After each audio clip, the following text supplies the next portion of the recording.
Welcome to On the Middle East, the podcast of the award-winning media service El Monitor, where each week we talk with the decision makers and thought leaders who are making the news and shaping the trends in the Middle East.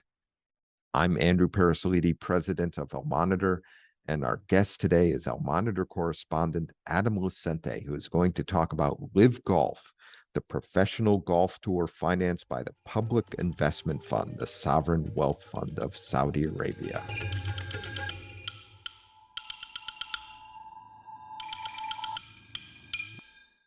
Adam, welcome back to On the Middle East. Thanks for having me, Andrew. Let's start with an overview of LIV Golf. You've been covering this very closely in your writing for El Monitor. Give us some basic background about LIV Golf, its formation, and some of the controversy around it. It seemed to have generated some backlash as both a challenger to the PGA and also because the funding comes primarily from Saudi Arabia. Yeah, that's exactly why it's controversial. So basically, LIV Golf is a new golf league that began earlier this year. It's financially backed by Saudi Arabia's Public Investment Fund, which is a sovereign wealth fund led by the Crown Prince Mohammed bin Salman, aka MBS. And the Public Investment Fund has assets worth around 600 billion, and they're spending around 2 billion on LIV Golf over the next few years.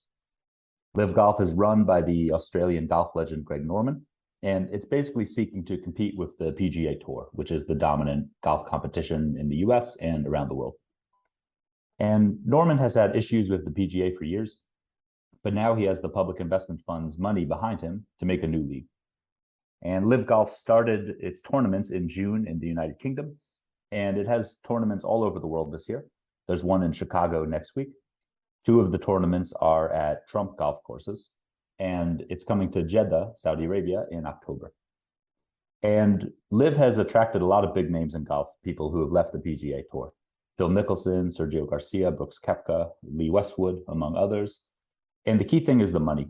For lesser-known players, the minimum pay at the tournaments is around $100,000, which is much more than that of minimum at PGA events.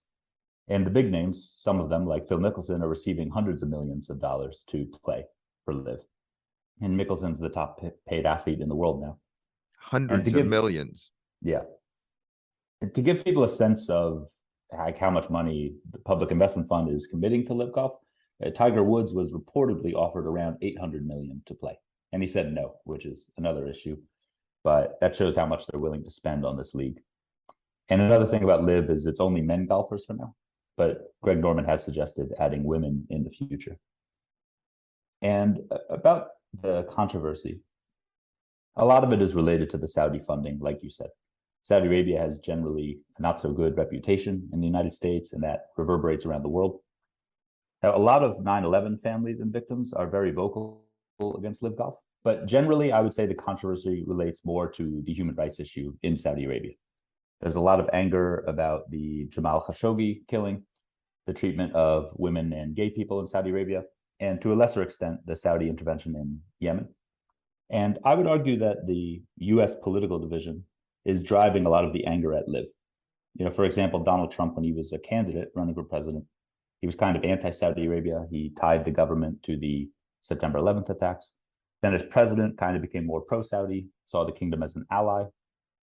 And although President Biden has continued to have good relations with Saudi Arabia, because Trump is so polarizing, I think his critics associate the kingdom with him, and that has bled into the LIV discourse.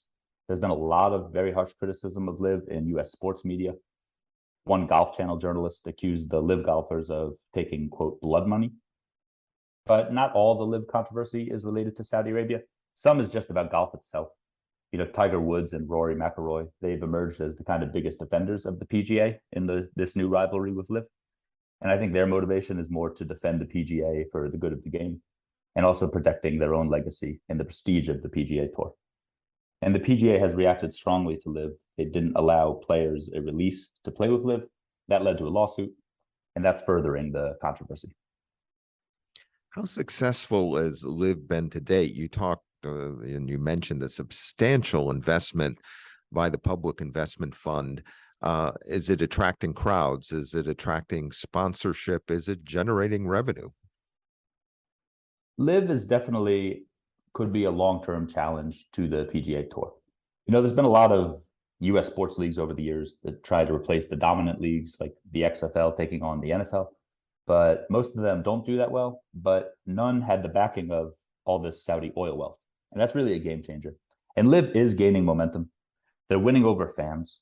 The fans I speak to, a lot of them, what they like about LIV is the shotgun starts, where basically every player starts at the same time at different holes.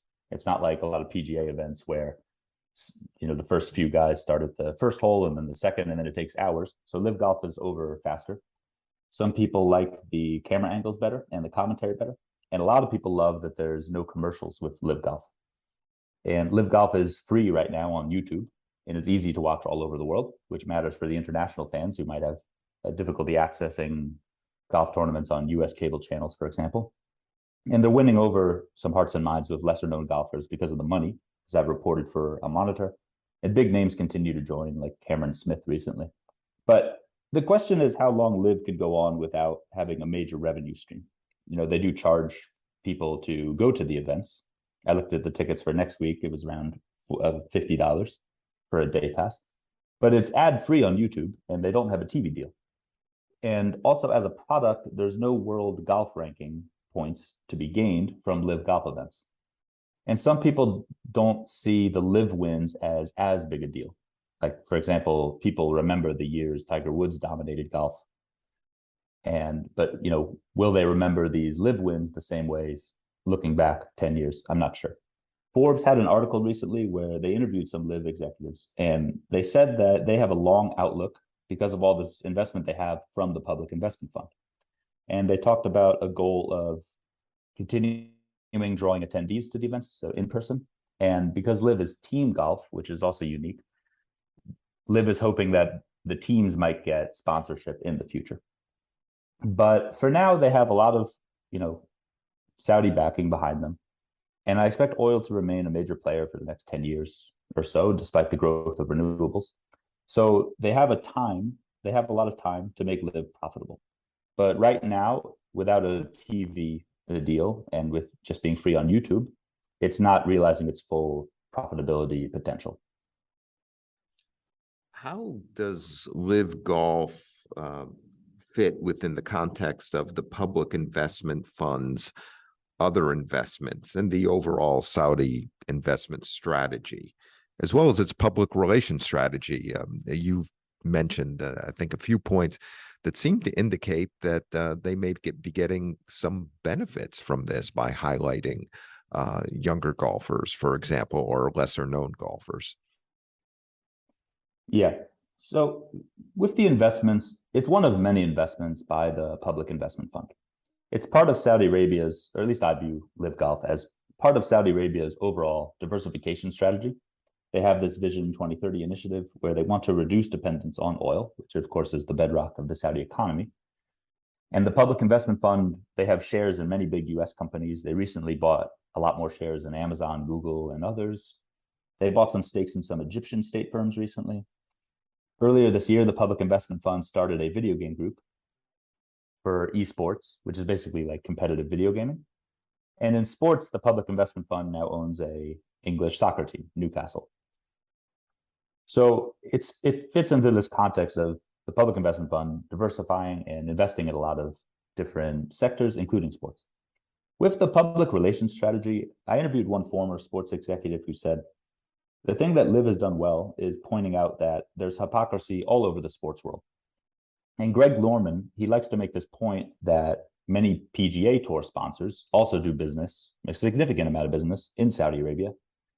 And many fans that I speak to, they feel that LIV is not the only sports league with kind of questionable funding or questionable business ties. For example, in North America, the NBA, National Basketball Association, is regularly criticized for its ties to China. And in terms of, the leadership of LIV and their public relations strategy, I've noticed that Greg Norman, he cautiously has addressed some of these human rights issues in Saudi Arabia. A few months ago, he finally spoke about the Khashoggi killing. He called it, quote, reprehensible. But generally, Greg Norman has avoided discussing the specifics of, Saudi government policies. And this could be because, LIV's public relations got off to kind of a bad start. As you may remember, in February, comments made by Phil Mickelson, who's perhaps the biggest golfer attached to LIV, he made some comments where he called Saudis scary, and he called the country's human rights record horrible, and he referenced the treatment of gay people there, for example. And then LIV had to do all this damage control, due to the backlash, significant backlash against Phil Mickelson for those comments. But now the public relations is doing better, I would say. What has been the reaction in the region? You mentioned that we can watch LIV Golf free on YouTube. Is it being covered by the Middle East regional networks? And then is it serving the role of making golf more popular among Arab youth in the region? LIV Golf does get covered by the main Arabic media outlets. I do, however, see a lot more commentary and controversy in the Anglosphere, in the US, the UK, and Australia, than the Middle East. I suspect the Public Investment Fund may want to be somewhat of a silent partner. But that being said, it has the potential to grow golf in the Middle East, definitely. There's one interesting thing that got coverage in Jordanian media recently is a Jordanian player named Shergo El-Kurdi. He participated in the LIV Golf tournament in Boston last week.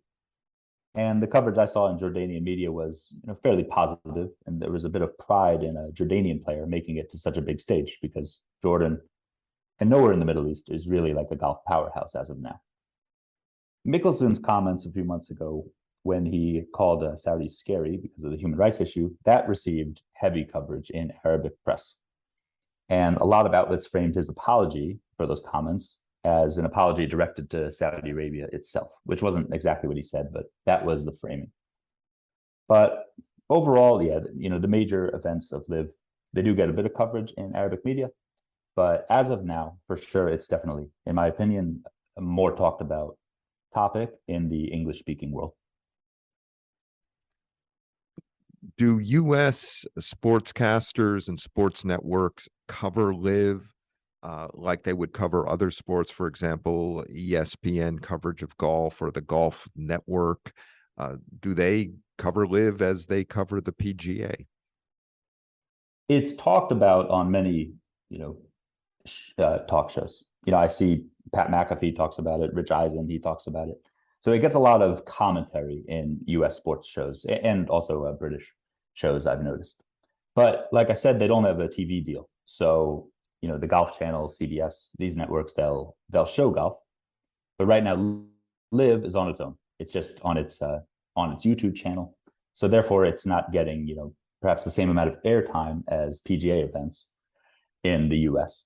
But in terms of the commentary shows, definitely LIV is a topic. And I would argue that LIV has drawn more attention in sports commentary, in the sports commentary world, to golf.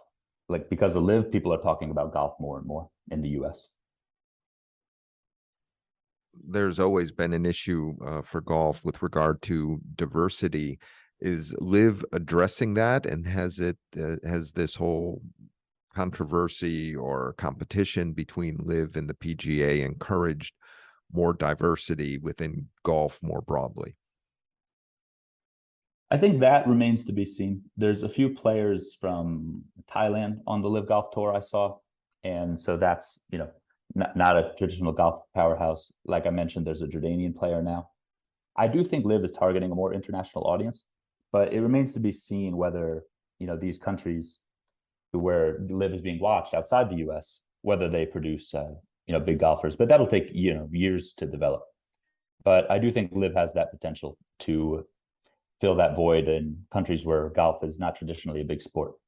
But LIV is perhaps going to benefit from this because golf was seen for many years as like a sport for rich white men. And in the US, that's not really the case anymore. There's all sorts of people playing golf now. And so LIV really has the potential to, it's a free product and it's available to be watched for free all over the world. It really has the potential to gain new golf fans in the Middle East and elsewhere. And that could translate into these countries producing more top golf players. If you had to speculate or predict how you see golf in 10 years, do you see LIV continuing to thrive? Do you see a merger with the PGA, or do you think LIV will come and go as the XFL did? It's hard to predict, but I don't anticipate LIV going away, especially not in the way the USFL or the XFL went away from American football. I expect LIV to stay. And that's because this amount of investment that the Public Investment Fund is committing to it is just so different from anything else we've seen in sports. So I think LIV definitely will be here for years to come.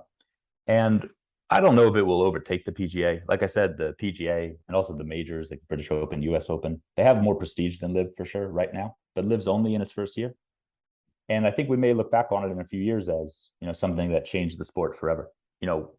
I think of when mixed martial arts came onto the scene, people, the boxing fans, some of them looked down on it. They didn't think it would be that big, but now, whereas last century, Muhammad Ali was perhaps one of the biggest, most known athletes around the world.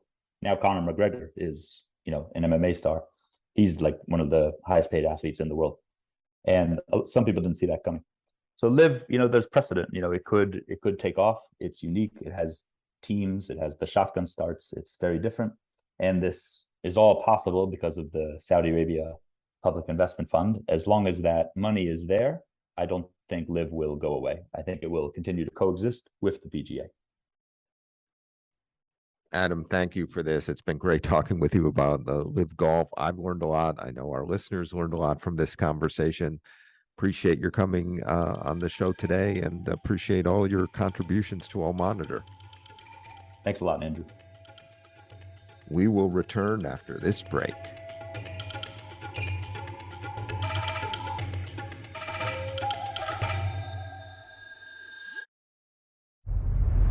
I'm Elizabeth Hagedorn, and I'm the State Department correspondent at El Monitor. And I'm Joe Snell. I'm El Monitor's video editor. Let's admit it, this past year has been difficult to stay on top of the news and sift through what's accurate and what's misleading. Let El Monitor help you. If you care about the Middle East and North Africa, you should consider listening to El Monitor's audio series On the Middle East with Andrew Parasalidi and Amber and Zaman, and On Israel with Ben Caspi. You can now watch our newest video podcast, Reading the Middle East with Gilles Capel. You can subscribe to these series on your favorite podcast platforms. And through a host of free daily and weekly newsletters, we offer a range of perspectives with the highest journalistic standards. You can subscribe to these newsletters at almonitor.com. As an award-winning media service headquartered in Washington, D.C., El Monitor has a network of over 160 contributors around the world. So if you haven't done so already, be sure to visit almonitor.com, where you can find all of these newsletters and podcasts along with first-class reporting and analysis. Thanks to our guest today, Adam Lucente, and our production team of Beowulf Rockland and Rosabelle Hine of Two Squared Media Productions. We will be back next week, and if you haven't done so, please sign up for our El Monitor podcast at your favorite podcast platform. On Israel with Ben Caspit. Ben speaks this week with Amir Taiban, who serves as deputy editor for Haaretz's English edition. And of course, this podcast On the Middle East, where Amber or I will be here next week with another decision maker or thought leader in the region. Thank you all for listening, and please keep up with all of the news and trends in the Middle East at elmonitor.com.